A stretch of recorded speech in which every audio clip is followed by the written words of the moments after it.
Howdy guys, Rock Papa here. Hope you guys are having a fantastic day. Appreciate every single one of you. I've just got a variety of little rocks to show you, so let's go. Okay. Here we have a flattish, kind of a shiny-ish rock. Sort of reflective. Thin. And I noticed a kind of a greenish color here. Do you see that? So, is this an igneous rock? No, our igneous choices, it doesn't fit into igneous choices. Igneous would be granite, dacite, diorite, andesite, gabbro basalt. It's not igneous. You can't see visible crystals here, so I'm going with sedimentary or metamorphic. And that greenish color and the fact that this is shiny says metamorphic, because that greenish stuff is very likely chlorite, which is an alteration product of biotite, mostly of biotite. So if this is a metamorphic rock, what are the possibilities? Metasiltstone, slate, phyllite, schist. Not a schist, because we know what schist looks like. Let's go take a look at some schist.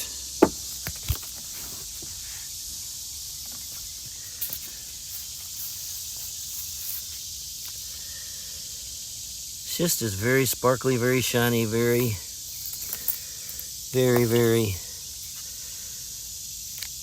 often has cerussite in it. That's the white stuff. Schist is the ultimate metamorphic product of sand and mud. So what we have is not schist. That leaves slate and phyllite. Also, you know, siltstone. I'm going to call this either a metasiltstone or a phyllite. Chlorite-rich phyllite. We know the presence of chlorite says it's metamorphic. Chlorite is the metamorphic alteration product of biotite, usually other minerals too. So let's call it either chlorite-rich phyllite or chlorite-rich metasiltstone. Okay, let's go find another rock. Okay, here's the minimalist cottage area. Just to give you a little tour. Nice crop of corn there.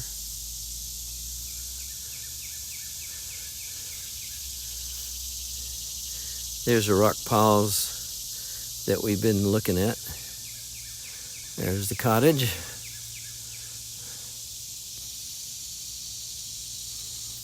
By the way, why do I not wear a shirt? Well, I do wear a shirt in the wintertime when it's cold. I don't wear a shirt in the hot summer because Grammy and I have been living as minimalists for the past 10 years, and we don't have air conditioning. Besides that, let me get this straight here. Besides that, I'm sorry, it is hot as a French frog leg in a frying pan out here in the summertime in Georgia. And it's just too hot to wear a shirt. I'm retired geologist and natural resources manager. I used to have to wear a shirt, but I don't anymore. And I don't wear shoes either.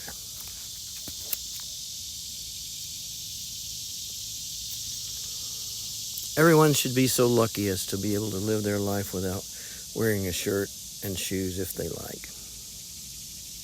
If I had air conditioning, I'd wear a shirt, but then how would I get out here to the beautiful rocks to share them with you guys? Okay, we're approaching the rock tree here. And let's see, here's one that catches my eye.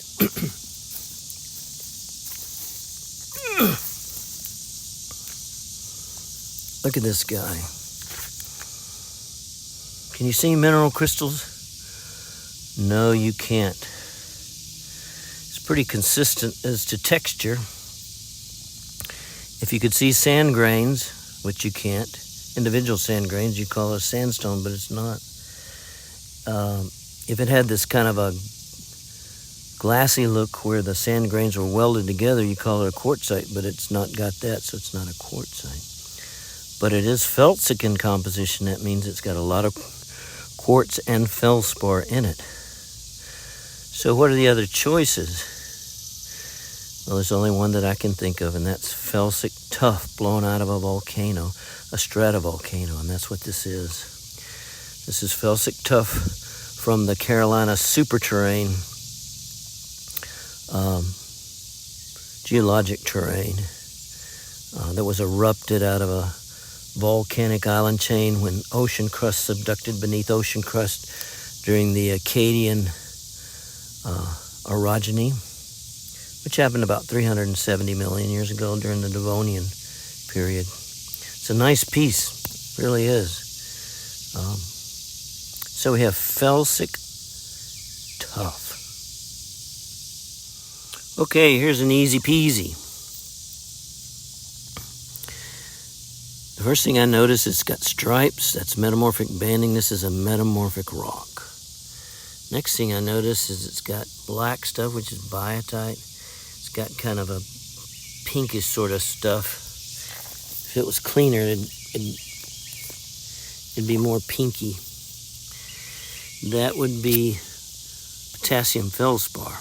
So this is a felsic rock, pretty much, right? If you've got potassium feldspar, you know you've got a felsic composition rock. And there's quartz in there, too. Let's see if we can find some clear or gray quartz. It may look a little whitish. I don't know.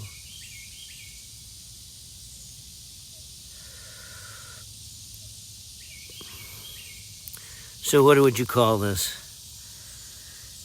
Yep, a big hunk of fresh granite gneiss from the quarry. Not weathered at all. It's a little bit dirty, but it's not weathered at all. Looks a lot different. Let's find some weathered granite gneiss. Here we go.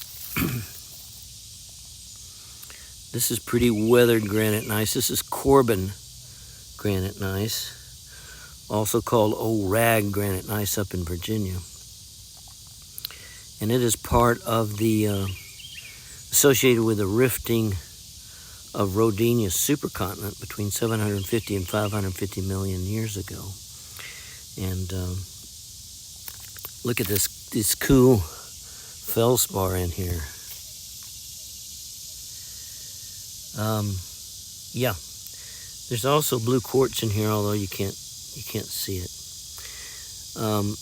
Corbin gneiss / Old Rag granite gneiss used to be the basement rock of Rodinia.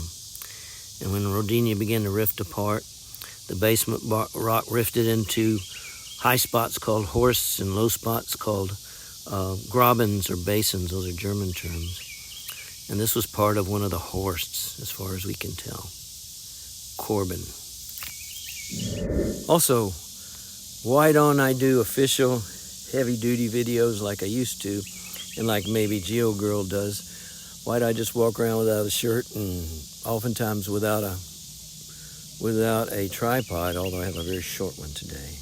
That's because I'm never going to get monetized, number one. And number two, I love all you wonderful subscribers and everybody who views my videos. I love you to pieces. I think you're wonderful, and I'm so appreciative of you, but I'm never going to get monetized, so it behooves me not to put a lot of effort into these videos, although I do want to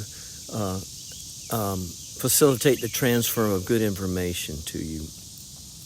You know, Google / YouTube, they put a premium on cute little girl booties and gamers, Minecraft people, and they don't put a premium on free education. So I'm going to give you you wonderful people, as much free education as I can without having to spend hours and hours on these videos. Plus, I'm spending hours and hours on a cool rock ID key app that I'm going to share with you guys eventually. Hope that makes sense. Okay, here's a nice one from the pine tree rock pile. What do those stripes tell us? Right, it's metamorphic. What's the most abundant color you see? Black. If I took a nickel and tried to scratch this black stuff, it would scratch. What does that tell us? A nickel coin can scratch biotite fairly easily. It cannot scratch hornblende or pyroxene, other black minerals. Neither can it scratch tourmaline, which is a black mineral, but you don't often find tourmaline as a component of a rock. It's usually brought in with quartz, and the ants are attacking me. So this is, what's the white stuff? The white stuff is some kind of feldspar, and quartz is mixed in there too. This looks very quartzy right here. So in a metamorphic rock, quartz can look whitish. So what are we going to call this? Is this a schist? No, because it has quartz, feldspar, and biotite in it. If it only had quartz and schisted biotite, it would be a biotite schist, but it has enough variety of minerals in it so that we can call it a biotite gneiss. Gneiss means metamorphic, biotite means the most common mineral in there. And where did biotite gneiss come from? Biotite gneiss, I gotta straighten up. Biotite gneiss, hang on. Come on, you silly thing. There you go. It's gonna get a little shaky, so don't judge me, Lizzie. Biotite gneiss is the metamorphic equivalent of diorite and andesite. Diorite, magma, andesite, lava, those are intermediate composition igneous rocks. When they get metamorphosed, they most likely turn into biotite gneiss.